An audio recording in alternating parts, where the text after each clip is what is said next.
Hello again, Lockpicking Paul here, and what I've got tonight is a pretty intimidating looking lock. This lock came from Tequila Dave, and it's from his second difficult to tension bundle, which he collects up locks for me, which he thinks are going to be awkward to tension, might need specialist tools making, or at least a problem to be solved, and he then sends them to me. In fact, I held a little gathering for the UK locksport people here at my place last weekend. Dave drove up with a whacking great box of very hairy looking locks, of which this is one of them. So what makes this so special? Well, this is the key. And I'm going to show you this because this is as cool as it gets. So it's a dual core lock, and those cores have to turn simultaneously. So there's gearing in this housing, and if you turn that, the locks turn. So we've got two cores in here, and they have to be turned at the same time. If you picked one of these and tried to open it, nothing would happen. And of course, if you pick one and then move to the second core, the first one is spring tension, so it slams shut. That makes it a little bit awkward. So let's show it in operation. There we go, it's key retaining. Push the button, pop the key out. So let's go through the various items relative to this lock. We've got two cores. They've got to be turned at the same time. Each core has 8 pins, 2 rows of 4 pins in each core. What else to say about this? Oh yes, difficult to tension. There's not a lot to tension off of here. There is a little raised bar on this side of the core and a slight, and I do mean a slight divot on this side. Not very helpful for tensioning the core, and of course the cores only turn in one direction. Okay, I must admit I did sit here and scratch my head for a little bit on this one, and then started to experiment and to explore with this. And the first thing I did was pick one core open, and yeah, the lock didn't open, the core turned, and that's when I discovered that these cores are under spring tension, so they don't stay open when you pick them. Now, obviously, I did some research, and yes, Lockpicking Lawyer did pick a lock very similar to this one. Only his core, when he picked the first core open, he could leave it open, pull the tensioner out, put it into the other core, and pick the other core. I can't do that. It won't do that. It won't stay open. So you've got to pick the core, hold the core under tension while it's open, then while that's happening, put a tensioner in the second core, tension that simultaneously, and then pick that core and then turn them both. Yeah, it was a bit tricky. It's a bit of a balancing act. These are not difficult cores to pick, but it is tricky. So what do we got here that might make this easier? Well, the tolerances in these two cores are not great. If you pick a pin in one of these cores, that core will move, and you'll get some feedback to tell you you're actually making good progress. What else?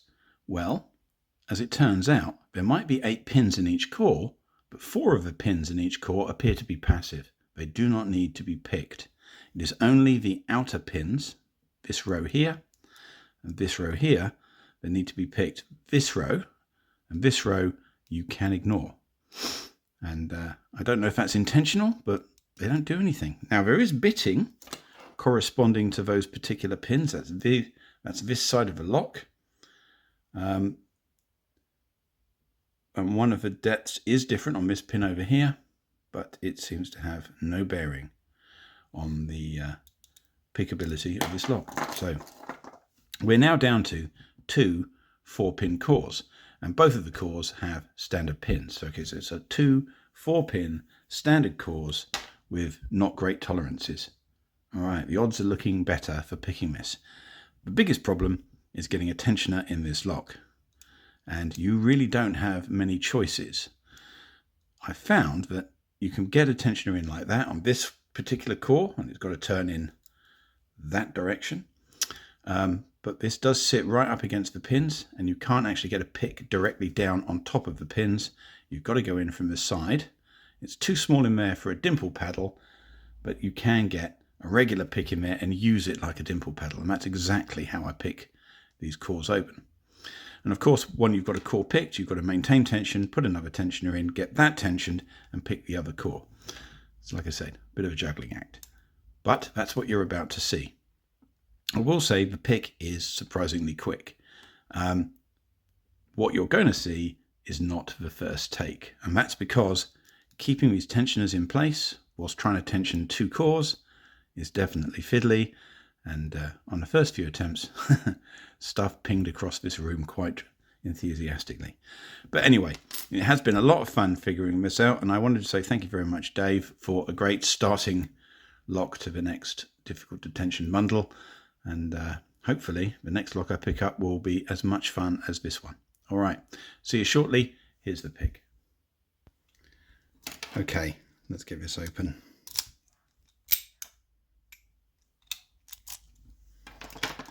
We'll start with the top core.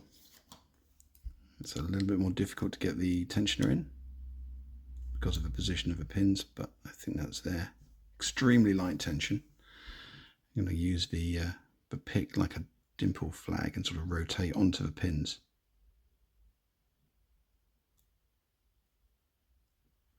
Because there's so little space. Right, that is picked. So this is where it gets a bit tricky. Hold that off so it doesn't snap back.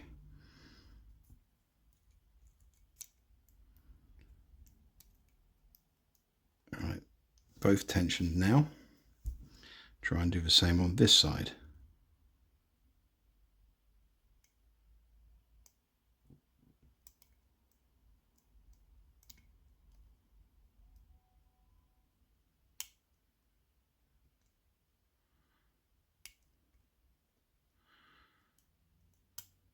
There you go, they're both picked.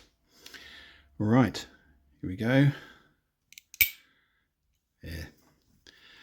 So yeah, of course, I do know the binding order, and that wasn't the first take, but not too difficult to pick once you figure those things out. All right, double motorcycle lock, very picked. Cheers.